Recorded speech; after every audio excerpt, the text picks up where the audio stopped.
Avoid this costly retirement withdrawal strategy in retirement. Today, we're exploring a widely trusted retirement strategy, the 4% rule, that could unknowingly put your retirement at risk. Picture this. Derek, a client of ours, was enjoying Thanksgiving dinner with his family. They were having a good meal, sharing a couple laughs, and a bit of financial talk. His sister Christy had just retired at the age of 65, and she was excitedly outlining her retirement plan. She was going to follow the 4% rule, a strategy that she believed would allow her savings to last throughout her retirement. We'll get to the rule in a second, but the more that Derek listened to her, the more that he felt that things were a bit off. Concerned about his sister's retirement, Derek suggested that she get a second opinion just to make sure that things were in order. Christy's setup looked pretty solid on paper. She was expecting $20,000 from CPP and OAS in her first year of retirement, and she had also amassed a retirement portfolio of $2 million. She wanted to be able to maintain her lifestyle that she was accustomed to while working, which meant being able to spend $100,000 per year, and she wanted to be able to spend that until age 90. Now, for someone who's 65 years old, your life expectancy is probably just over 20 years, so bringing her to age 85, but she just wanted to make sure that, she wouldn't run out of money, so we're going to use age 90 in this scenario. So as mentioned, she wanted to spend $100,000 per year, and she was getting $20,000 from CPP and OAS, so she would need to withdraw $80,000 from her portfolio. This was lining up perfectly with the 4% rule. Now, the 4% rule suggests that you can draw out 4% of your retirement portfolio in your first year of retirement and then increase that amount with inflation every year, and your portfolio should last 30 years through market's ups and downs.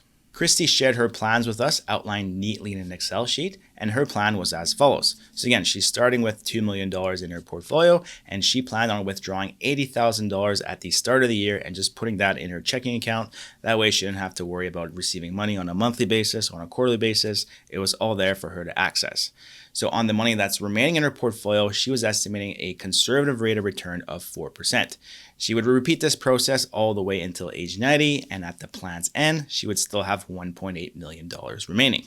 But after looking at Christy's Excel sheet, there was a few mistakes that she wasn't aware of. The first issue we have is inflation. So Christy mentioned that she wanted to spend $100,000 per year, and she wanted that amount to keep growing over time just to keep up with the cost of living. So her CPP and OS would increase every year with inflation, but her spreadsheet was not accounting for the extra withdrawals that she would have to make from her portfolio to keep up with her expenses. Let's assume a 3% inflation rate. Well, why 3% might you ask? Well, the Bank of Canada has a target rate of inflation of 2%, with their expected bands being between 1 and 3%. So let's just stay on the high end of that just to be more conservative. So in year 1 of retirement, she needs $80,000 from her portfolio, but after factoring inflation of 3%, in year 2, she's going to need $82,400 from her portfolio to keep up with the cost of living. By adjusting her withdrawals to factor in inflation, she would be left with $420,000 at age 90, a much narrower margin than she was anticipating. So the key takeaway here, if you're going to use the 4% rule, is don't forget to inflate your withdrawals to keep pace with the cost of living. Now, the second oversight in Christy's spreadsheet was taxes. So she was expecting $20,000 from her CPP and OAS, but wasn't accounting that money would be taxable. So on a net basis, she would have much less than $20,000 remaining. Also, on the portfolio side of things, she had a $2 million portfolio, but $200,000 of that was in her TFSA, and the other $1.8 million was in her RSP. So if she's making withdrawals from her TFSA, that's no problem. That money isn't taxable. So again, she's withdrawing $80,000 in year 1, $82,000 in year 2, but eventually the TFSA is depleted. So now she's going to have to make withdrawals from her RSP, and that money is taxable. So she's going to have to withdraw much more to net out the same amount. For example, if Christy withdrew funds from her TFSA first, they would last approximately 3 years. She would then be forced to draw funds out of her RSP. And to net out the same amount that she was drawing from her TFSA, she would have to draw out about $110,000 from her RSPs. Now, this is equivalent to a withdrawal rate of about 5.5%, and this would keep going up over time as her portfolio would be decreasing and her withdrawals would be increasing, again, to keep up with inflation. So if you're going to use the 4% withdrawal rule, don't forget to factor in taxes, because unfortunately the rule doesn't really consider this. As it currently stands, Christy's portfolio would be depleted by 2042, putting her in her early 80s. Obviously this is not good, so what are our options here?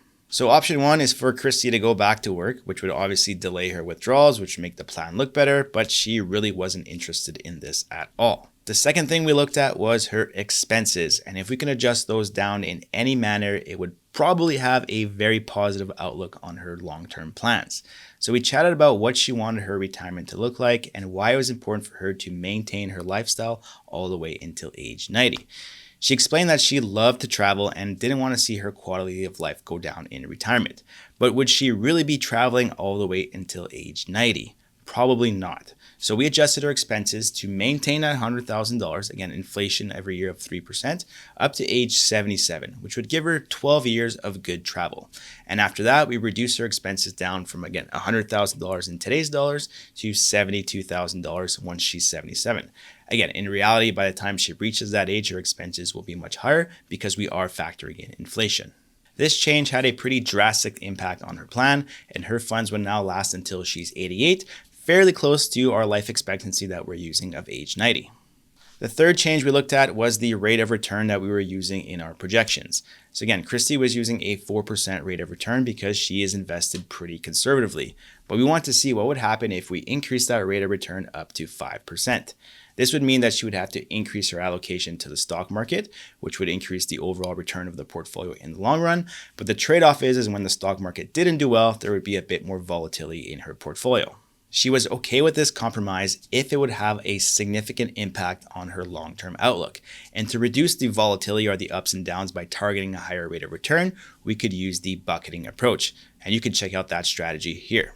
So by increasing our projected rate of return to 5%, Christy's funds would now last until age 93, giving us a nice little buffer in the event that she did live longer. So by making these two changes, her net estate at age 90 was now $217,000. So after implementing these changes, we want to take a look at her withdrawal strategy. So as it currently stood, she would draw out her TFSA first, which would last about 3 years, and then she would pull funds from her RSPs to meet her expenses. So we want to look at drawing out her TFSA over a longer period rather than having it depleted over just 3 years. So option one is to leave the TFSAs alone and only make withdrawals from the RSP. Now, as we know, any withdrawals from the RSP is taxable. So the problem with this strategy is that those withdrawals are pushing Christy into a higher tax bracket. So this is causing her to pay way more tax upfront than needed.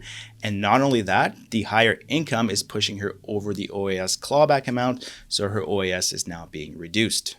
We can see that by implementing this strategy, her RSPs are drawn down pretty aggressively, and then she's forced to make withdrawals from her TFSA thereafter. So she's not running out of money in this scenario, but her net worth at age 90 is only $177,000, so that's less than the first strategy that we looked at. Now for option two, we want to use the TFSA to supplement her income so she's not being pushed too far up into a higher tax bracket. But we don't want to just draw out the TFSA over 3 years, we want to do it over a longer period of time. So Christy's expenses are higher for the next 12 years, again, as she's targeting $100,000 of expenses. So we want to split out our TFSA withdrawals to match that time period. Now after the 12 years, her expenses decrease. But we're going to still withdraw more from her RSP than she needs to meet her expenses to start recontributing to her TFSA, which we now see on the graph. So by using this strategy, by the time Christy is 90, all of her funds are in her TFSA and she has a net worth after tax of $394,000. So by implementing these three changes, adjusting her expenses, targeting a rate of return of 5%, and adjusting her withdrawal strategy, she's now in a position where she can retire comfortably. As much as I would like to be able to wave a magic wand and come up with strategies that would allow Christy to maintain her expenses all the way until age 90, sometimes compromises have to be made. So if you're planning to retire over the next few years, make sure to review whether or not your plan is on track. Because if you aren't on track, there is still time to make adjustments, which for Christy, unfortunately in this case, she did not have that time. For all of your retirement needs, check us out at transcanadawealthmanagement.com.